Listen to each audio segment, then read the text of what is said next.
Hello, everyone, and welcome to This Week in Hospitality Marketing live show number 488. It's the middle of December. Yay. Welcome. And it's the middle of the holiday festive season. Totally enjoying the reconnecting of friends, family this time of year. It's always one of those special times where, regardless of the divisional things and regardless of all the hectic, multiple ways that we all live our lives, it creates a commonality at this time of year to be thoughtful, mindful, and appreciative. Not all the time does it work, but when it comes to people that you say, well, man, I haven't talked to them in a long time, or whatever, have done this and so forth, and reconnecting and wishing happy holidays and Christmas or Hanukkah or whichever, both domestically and globally. It's a wonderful time to know that those chances exist. I'm going to make sure my audio is working. For some strange, bizarre reason, I just have a feeling that maybe my audio went a little weird because there's no light on. Let's check audio real quick. Let's see how we're doing. Yeah, well, seems that we're doing well. Good. Okay. It's defaulted to the laptop. So apologize for any bad audio today. Apparently my microphone has decided that it doesn't want to work today. Anyways, getting back to what I was saying for this time of year, it's a chance to be introspective and thoughtful of people that we care about and so forth. From a marketing perspective for hospitality, it's also a chance for us to show appreciation and thankfulness for our guests in ways that we can identify them. Of course, obviously, we can give warm receptions to people coming and staying at our resorts and hotels at this time of year with the extra holiday punch, hot cocoa in the lobby, warm cookies, what have you. Maybe some good cheer events and things that are going on where you're playing different music in the lobby, what have you. But it's also a chance to use the opportunity as a great basis for communicating. It's an excuse to communicate. Now, our topic today is specifically about gift card marketing and lifetime value propositions. But also, I'd like to bring into it the whole holiday perspective. And that is, unlike other times of the year, where if you were to do a cold reach out to some previous guest or what have you, to entice them or offer them something or simply communicate and hope that they're thinking of you in the terms of their travel plans, it might be a little off tempo. It might be maybe slight tone deaf, depending upon the methodology of how getting it to them. At this time of year, all that goes away.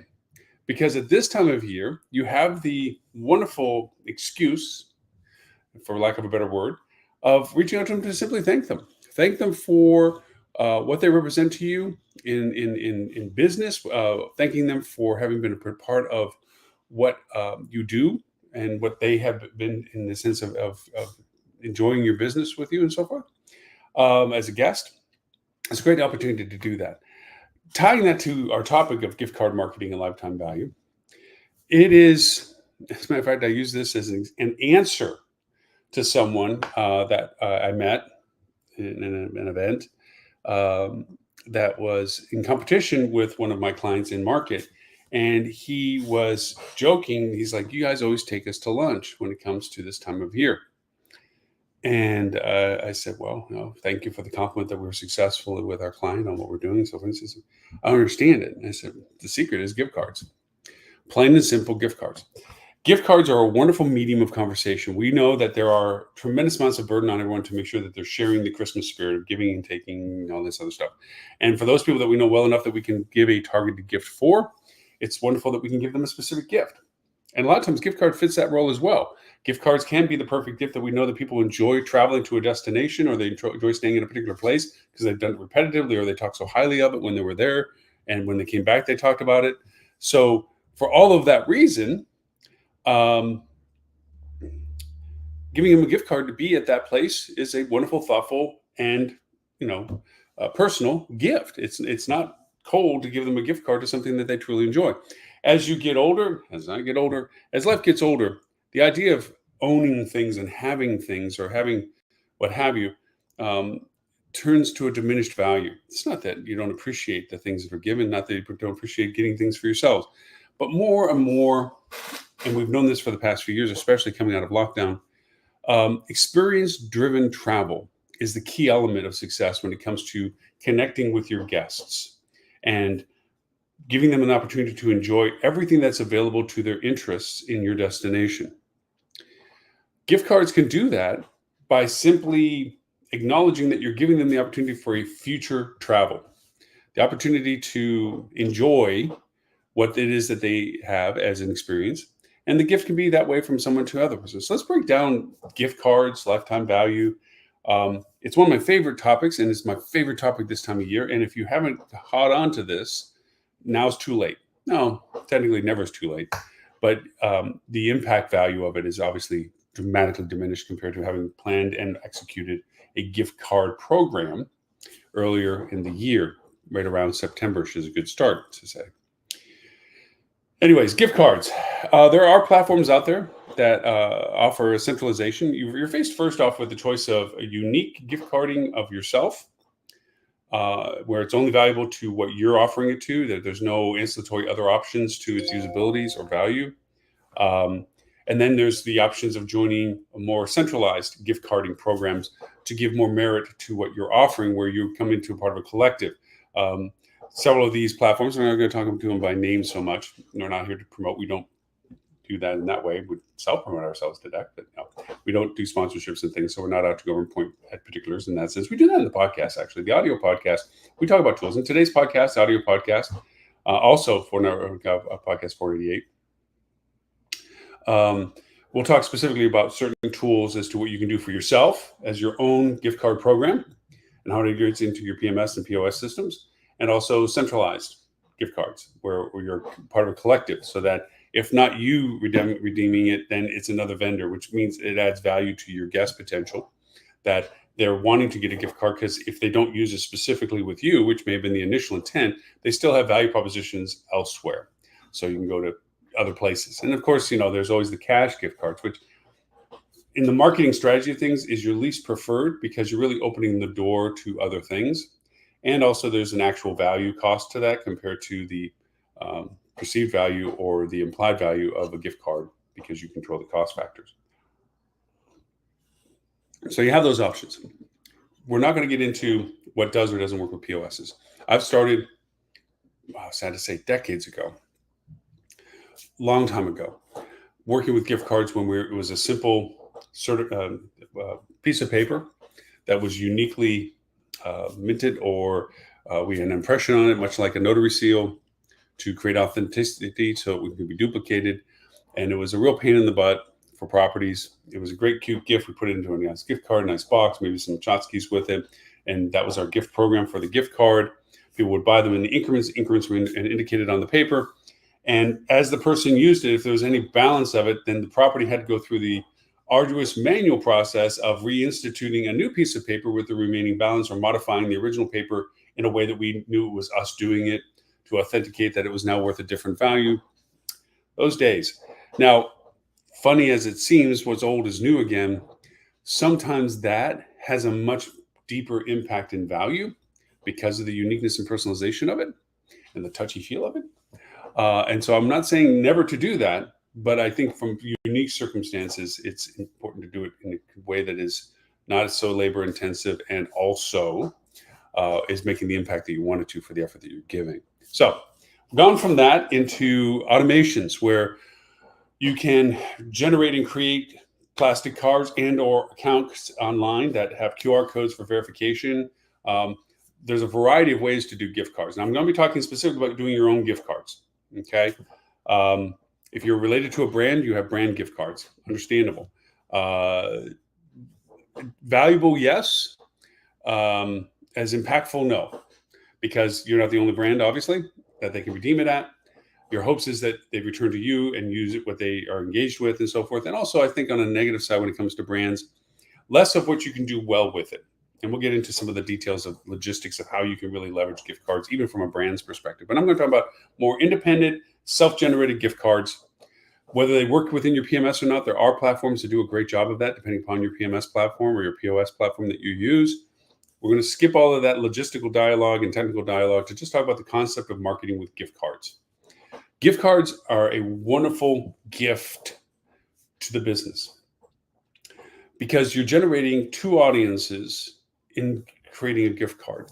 The person that purchased the card and the person that the card was purchased for, the recipient.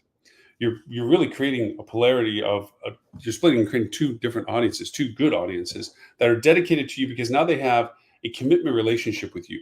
They have used their cash. One of them has used their cash to purchase something for someone else that has the value of what they purchased it for. That means that the person that received the card is expected to redeem the card. That's why it's a gift. So now you have them tethered to you. They want to know about you. They want to know, maybe they haven't stayed with you. Maybe they have stayed with you. Maybe they want to stay more with you. Lifetime value proposition, expanding their value relationships each time they stay with you. But you have them as a dedicated audience at this point, a willing first person dedicated audience by name, by whom they are, because that's who got the card. You also have the same knowledge and same relationship for the person that purchased the card, which is a good time to let you know that you should reward that person when they purchase a card for somebody else, especially this time of year. And you see it a lot. You see cards, buy a $100 gift card and get a second $50 card as a gift, or $25 gift card as a gift, kind of thing. Now, that's so that they can either put that with the other card, okay, and give both cards to the same person, or they might want to retain that smaller card as a reward to themselves because it's, quote, free money that they can do because they want to go over and use the value of it themselves, or maybe give it to somebody else. But that even makes you have three audiences that you're using. So it is just a wonderful relationship to have with that. It also means that you're going to have a complete opening rate difference between what you send them in emails and correspondences than you would with other people that don't have your gift cards. They watch and open because they have value that they want to get from having the card or having bought the card or having kept a card. And so they're going to be very in tune with you. So your communications with either of these audiences, the purchaser or the recipient, can now be directed towards their value relationship to you as somebody that is holding value that they want to redeem with you. So let's talk about value methods. Now they're holding cards. Now, keep in mind, some cards are token cards. $50 at a hotel is not really a lot unless it's just an extra addition, like instead of buying them a room amenity when they travel, you buy them a $50 card to use at the resort while they're there. Other cards, you're wanting to make sure that the people you're giving to get to enjoy what it's for. You might spend $500,000 more, even more, in a card because you want to pay for their trip. You let them choose the trip. It's not like you're buying a reservation and so forth and dictating to them what the present is. You're giving them a gift card of what they enjoy, allowing them to apply it to their choice of when they want to use it.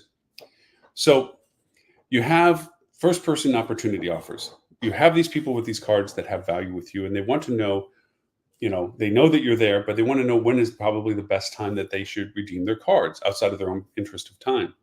This gives you opportunities to give them gift card only offers. If you use your gift card, the price is down that you're applying it to. Or you can invert the conversation by using your gift card. The value of your card is incrementally more in its usage. What do I mean by that? Well, anybody that is in a first-person relationship with you should always, regardless of gift card engagements or not, just people, previous guests and everything that have given you consent and the authentication to reach out to them, always be aware of whatever you're about to offer next. No matter what it is, you let them know first. That is the value of the relationship. You are a previous guest of ours. You are a person that said it's okay to contact. You are a person that bought a gift card from us. For that reason, we're going to let you know of anything special we're doing for rates, availabilities, opportunities, whatever, before we make it publicly known. That is our commitment to you. That's a lifetime relationship value to you. Okay? So with gift cards, you can even up that game where you can say, hey, if you use your gift card to stay with us for XYZ dates, or if you're booking for whatever times, or if you're making restaurant reservations, or if you're staying with us and you're going to be using some of our services, your gift card will be worth X percentage more in redemption value. So if they had, we'll keep the number simple, $100 gift card, and you give them an extra 20% value of that card, that means that card is now worth $120 as defined by what you say it can be redeemed for. Your retail outlets, your food outlets, your amenities, maybe your room rates, or what have you, which allows you to control its impact on your cost factors, because you're obviously have money that's in the queue that they spend for the card, but you're also giving them the ghost money of the percentage value increase, which is directly against your cost propositions of whatever it is that you're allowing it to be applied to. So retail has the greatest margins, usually 50% markup. So that's giving away some of the money you would have gotten from it, but it also guarantees a purchase quantity for it. So maybe you lose 20% in your retail markup, but you get the 30% above cost that you wouldn't have got had they not used it for the purchases that you said they could use it for. See what I mean? I know I'm explaining simple math to everyone that would be using this, but sometimes Captain Obvious stuff creeps in. So you have this first person capability of value adding the card or card holders. Okay. This can go in the world of limited offers. You use it for these certain time blocks, or you can be first to book inventory we've not made public with this promo code. Okay. So high demand dates. Okay. You have the priority of booking before everybody else does. Where you might have a block of time during peak spring break season that weekends are just not bookable in less than 3 night stays, but you are going to give them a code link that allows them to free sell within that time frame because of whom they are as a reward value. Now, this could be also incrementally as to the relationship you have, and we'll get to that in a little bit. You have the ability to do things like flash offers. Hey, we have single king bedrooms, city view, not to do it, rooms that are hard to sell, inventory that you want to sell. And you're going to tell your gift card holders, hey, if you want to use your gift card, and you can use it and book these rooms at these already low rates, plus we'll amp up your card's value by doing it, which makes it even more valuable and lower cost to them for that. You can fill gap points, your holes in your schedule, by this gift card relationship with them. And again, it goes to a lot with the type of property and business that you are, the relationship of whom they are, obviously the proximity of whom they are. I mean, obviously, if people are not within immediate distance, having a weekend offer this weekend is not going to be as beneficial. Knowing where they are and knowing how to tailor it, where you can tell your gift card people, but let them know, for all of those who are not nearby to take advantage of this, we'll be coming up with an offer that will be, for you guys as well. But right now, we just happen to have these rooms available. And before we make it out to the public, we're going to let our loyal relationship with you as gift card holders know about it. And then after that, if we have anything left to sell, we'll put it out to the public for them to buy it. That kind of dialogue, high opening rates, high engagement rates, high lifetime value relationship, all come from these things. Flash offers are like auctions and so forth, kind of fun things. Auctions have kind of turned passe. They were a thing about a decade ago. American Express really did it famously with their travel auctions. What they did was they put these amazing packages together, and the retail value of the package was $10,000. But there was a minimum bid in line, and then there was a threshold that had to be hit for it actually to be redeemed. So you just couldn't keep it lowballed and get an amazing value for such a low price. But in all essence, really, it worked out that way, because say they put together a $10,000 package of flights and hotels and dining and everything else. Opening bid was $1,000, and the minimum cap was $2,500. If it only made $2,500 and $2,501, the person who ever made that bid, and that was the only last highest bid before the auction went out, they got a $10,000 package. So understand that it's a huge engagement issue. Now, I bring this up not just because the gift card holders. This is something you should do marketing wise anyway, for fun, when you have dead times, good times, whatever. It's very applicable in lots of different ways. But with gift card holders, it's a lot of fun because it's a closed circuit group. You're literally saying, gift card holders, hey, we want to give you something really cool. We've negotiated not only with everything we operate, restaurants and amenities and so forth, if you're a resort, but also our surrounding must-see destination stuff, maybe tickets to an attraction, or dining at a restaurant that's famous nearby, or whatever it is that's the combination that makes it alluring, and put it together and made a fun gift card auction.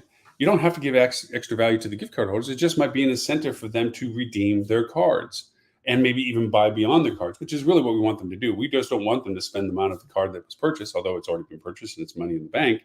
It's also what else they can expand past that, because that's less money they had to spend, which means it's easier for them to spend more money of their own past it, because This is gift money. Covers the baselines on stuff. It's kind of like when somebody buys you dinner, you leave a bigger tip because you're not having to compensate for the coverage of the dinner as well. You get to go over and say, well, you know what? If you're going to cover dinner, I'm going to leave a big old tip for it because, thank you for that. And I'll cover the tip and it's going to be a big tip and so forth. Servers love, history of, servers love when people buy dinner for the other people because you usually get a larger tip if you gave great service, which you should, because people are going to show off their generosity in return. So flash offers, limited time offers, closed windows. Hey, before we make this public, I used to do this thing, which I nicknamed the Travel Zoo offer, because we were doing Travel Zoo way back when it first started rolling out massively successfully. And then I began realizing that we get people commenting and say, man, if I only known you had that offer. And it's like, wow, that was a previous gift. We shouldn't have just put it out there in public. So I started sending what we were going to do in TripAdvisor to my previous guest list. Literally telling them, before we make this public to multiple millions of people, okay, you get first crack at it. You get to pick what you want, and then we'll sell what you don't pick when we do this Travel Zoo offer. Oh my gosh, that turned more profitable for us to do that than the way we were doing it before. The same goes with gift card offers and our repeat guests. You should have them in a tiered relationship. If you have membership, which we can talk a little bit about as well, and gift cards and repeat guests that aren't a member of the first two, there's a progression of making sure that you expose these things in a way that you have prioritized. Memberships, should you be running them, would be right in par, if not slightly ahead, of gift card holders. And then after that would be your repeat guests or guest lists of people that have stayed with you before. And then you can break it up fractionally to others, group managers and so forth, and people that have done business with you to make sure they get opportunities and so forth. And then once that chain of opportunity has been used, then it goes public. This lazy way that people just, we're going to do a promotion, click public, all inventory, whatever. We've had this conversation at Rate Strategy shows. Is painful because you're squandering the opportunity for yieldability. And then you wonder why you get low to slow conversions on your offers, is because you just glutted the public market and made it as uninteresting or unspecial as possible because it's just a broadcasted offer. If you go to somebody and say, before anybody else gets this, I'm going to give you a crack at it, and it's a really good price and so forth, and you get to choose whatever you want, and then tell me when you're done, or if you're not interested or whatever, but once you're done, then I'm going to let everybody else know about it. That's the value of these. And that's what gift cards can do for you. There are ways to consider gift cards as a quasi-membership relationship. They're walking around with a card that says, I have money in the bank for this place, okay? I'm different than other people that don't have this card. You can create value offers to them within your group. If you tell your gift card members to show their gift card when coming into the restaurant, that they may get a free appetizer or half off of something or whatever incentive value you're doing two things. One, you're getting internal capture percentage increase because they have a gift card. Not that they wouldn't be able to use the gift card to redeem it at the restaurant, but maybe they were thinking about using it elsewhere. This also means that they don't have to use it, but they get a value to it, which reaffirms their value connection to maintaining a gift card. What do I mean by that? Recharging the card. I had a program with one of my clients that anytime anybody that had a gift card and was redeeming it for their stay or was acknowledged as being a gift card holder, even though they may not have used their gift card fully or even at all at their stay, I gave them the chance at checkout to always recharge their card at a discount. Hey, Mr. Gray, we noticed that you're a gift card holder. Did you give one or did you receive one? Fun conversation on the debrief of checking out. And I was given one. Great. Well, if you would like, it's an actual account. Okay. And if you want to, you can actually add money to it. And because we're asking you now at checkout while you're at our front desk, we'll give you a 20% boost in value. So whatever you spend, we'll add 20% more value to it right now. And that way, it's something you can use when you go back again. That creates the recyclable lifetime value relationship that may not have existed had they just been there to burn out the card. Now it's theirs to choose. Well, can I get back with you? This is an offer we make when you check out. When you leave, it's like a car dealership. Once you leave, it's your car. Once you leave, that's not the offer. Well, I bet it will be if I call you a day later. And you might be able to say, well, because it's you, the ultimate goal is you want them to do it. So if you want to act like you acquiesce and like, well, okay, sure, gives them a pride point. It's like, well, they said if I walked out the door, I was going to give. I call them a day later, and they eventually agreed to do it. Great, be the hero. The idea is that they did it. Now they have more money that they want to be able to spend with you in the future. You're sealing the relationship. Membership tries to do that from a membership perspective of saying, oh, hey, when you're traveling back to our destination, you're going to get a value proposition with us because you are building up membership points. Unfortunately, that is abused and totally degraded by brands that they don't do it that way. They put the carrot on the stick. It's a frequency program that if you come long enough or stay enough long enough or do enough long enough, you might get a free bottle of water. But there's no real direct loyalty. And in all honesty, as we pointed out persistently, there's brand apathy everywhere. I have as much of a Bonvoy membership as I do a Hilton Honors, as much as I do a IHG, as much as I do anything. It's whatever one seems to be the value that I need to get what I want from where I'm staying. And yes, if I can coerce it to pick a lane, so to speak, and stay with that brand to develop the points that I need to get even better redemption values, I'll make that effort. But at the end of the day, any port will do. You're going to always be fighting that. With gift cards, there's a tangible dollar value associated with the relationship. That makes it distinctly different than you being compared to your competitor that they may not have a gift card with them. So even if you are of higher price, even if that hotel might be in some aspect, for whatever reason, a preferred choice compared to what you represent for this given trip, the fact that they're holding the cash on a gift card that they have makes the difference between the considerations between them and there. It isn't going to always guarantee a win, but it's going to certainly tilt the scale to your side of the conversation because of it. That's the value of gift card relationships. Other things for gift card relationships, very similar to membership relationships. Extended date offers. Gift card owners can be given the fact that even though we said that booking for this ends on a certain date, you have another 24, 48 hours of booking time that you can still make a choice. Where we said this offer was only good until a certain date or not good on weekends, you, a gift card owner, because we have that ability to have the gift card database to communicate with you, it doesn't apply to you. You can book this through the weekend. You can book this for whatever limitation we have on everybody else. That feeling of and that's when they're checking out, good experience, everything's great. Do you want to add more money to your card? They don't want that relationship to end. They're going to want to do that. It's funny. Gift card conversations for me is a passion project because I've seen firsthand the value proposition that they represent, and I see so many organizations confused over the process, don't think it's worth it, find it to be hazardous for accounting, whatever, or just outright bumble it by handling. I see so many brands just totally screwing up the idea of gift cards. They think it's just some sort of other way to translate existing interest into cash that is going to get redeemed anyway. They don't see the true relationship value of the gift card. They only see the transaction value. And it's sad. I see it a lot in a lot of brands. Matter of fact, I can't think of any brand that does it correctly. There's some that do it slightly better, but there's no brand that does it correctly. And it's a magical infusion of cash and engagement and value in the lifetime way. When I tell you about back when I started this a couple of decades ago with the paper and the envelope and the gift packaging and the happiness and so forth, I bastardized a software program to handle gift cards in such a way that I could create the ability for them to be issued and so forth and redeemed on value as a means of transition. When doing all this for a small property, small in comparison to others, large compared to others, of about 250 rooms, we ticked 7-figure gift cards in a 30-day period. We sold more gift cards in a month than their monthly revenue. Yes, it's a commitment to future tense, but what you're missing from a mathematical point of view and things is the lifetime value of that. The redemption values of it, of course, are already established, but there's also the breakage rates. Not everything gets fully redeemed.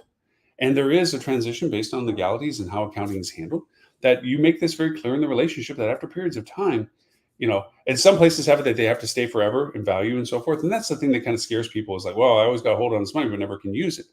To a degree, yes, but it gives you a full, complete excuse to continue to communicate with those people that they still have value with you.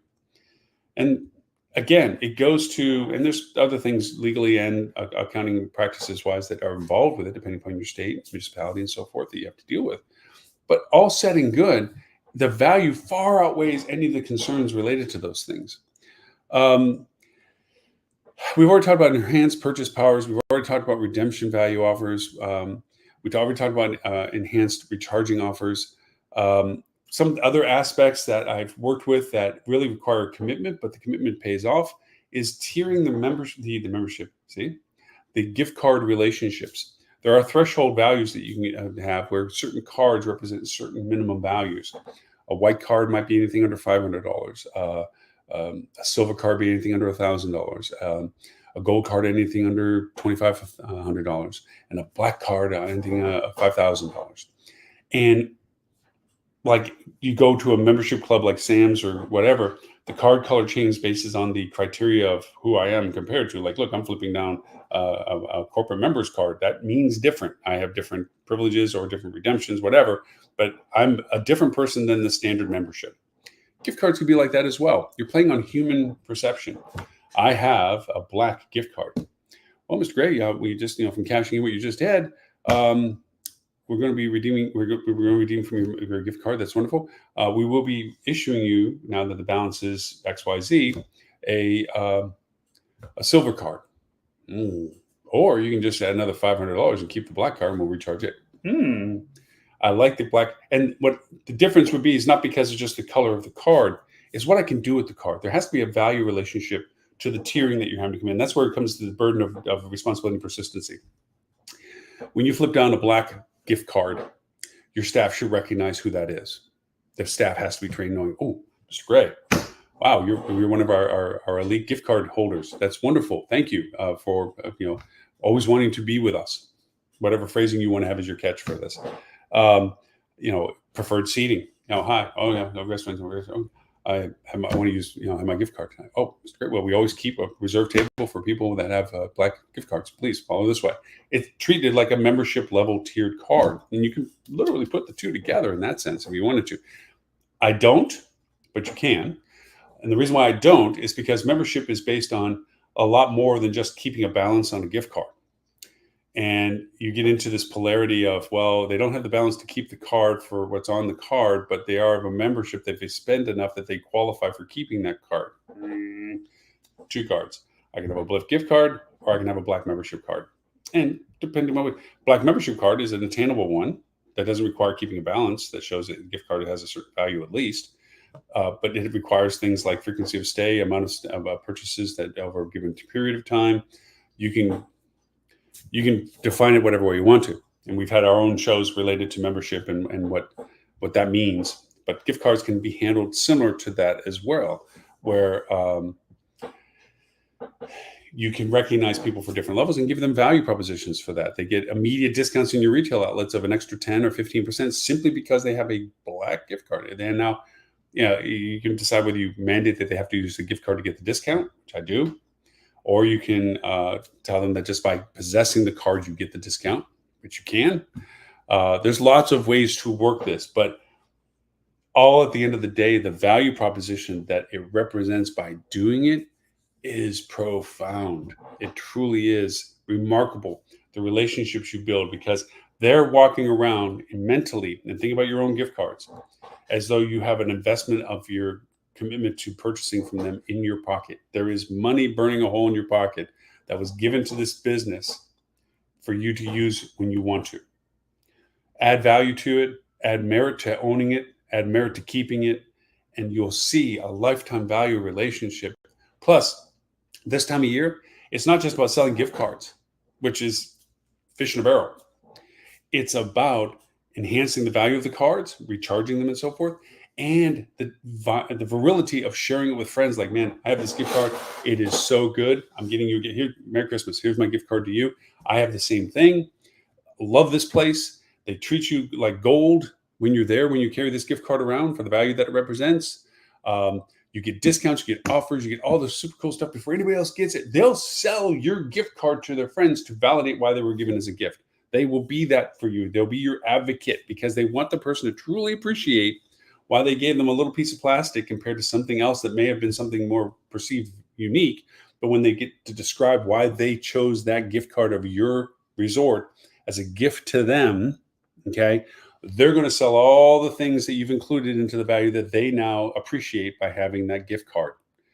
That is wonderful relationships that keep up, where opening rates are 80, 90% and more, because it's coming from you and their gift card holder. They always look at the emails of the offers you send. Why? Because they're solid, good offers that even if it's just, okay, well, that's good, but I'm getting it to choose before anybody else. And if you always tell people, well, there's certain inventories that won't be available to the public, but we're making them available to you. There's certain value propositions in the package that if you buy them as a gift card holder, that won't be made public when we put the proposition out, where we might include a food discount in yours isn't included in the public one, then it goes out with just the rate reduction or percentage cost.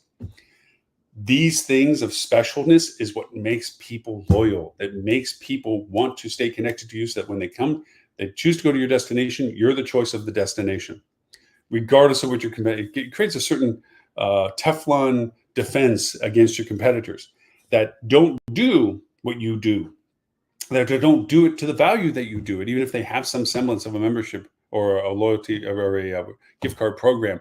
They don't do it to the caliber you do it.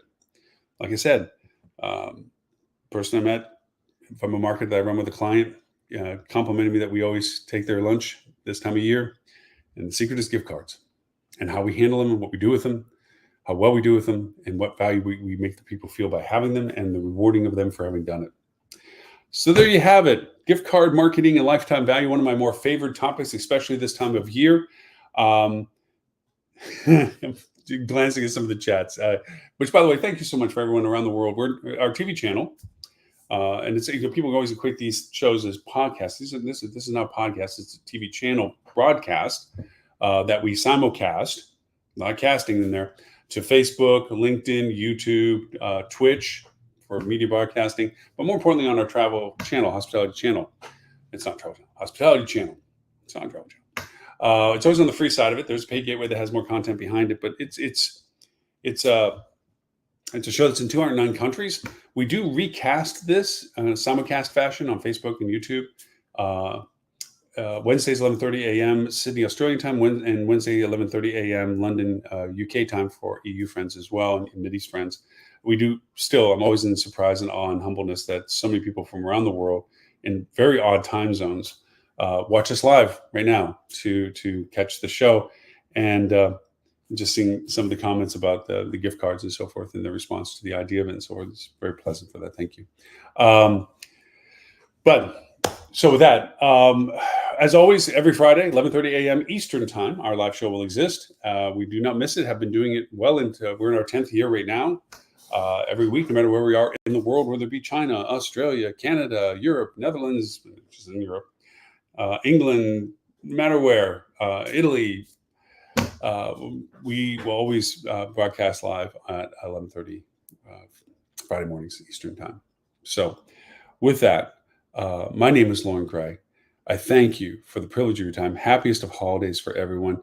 And I look forward to talking to you next week.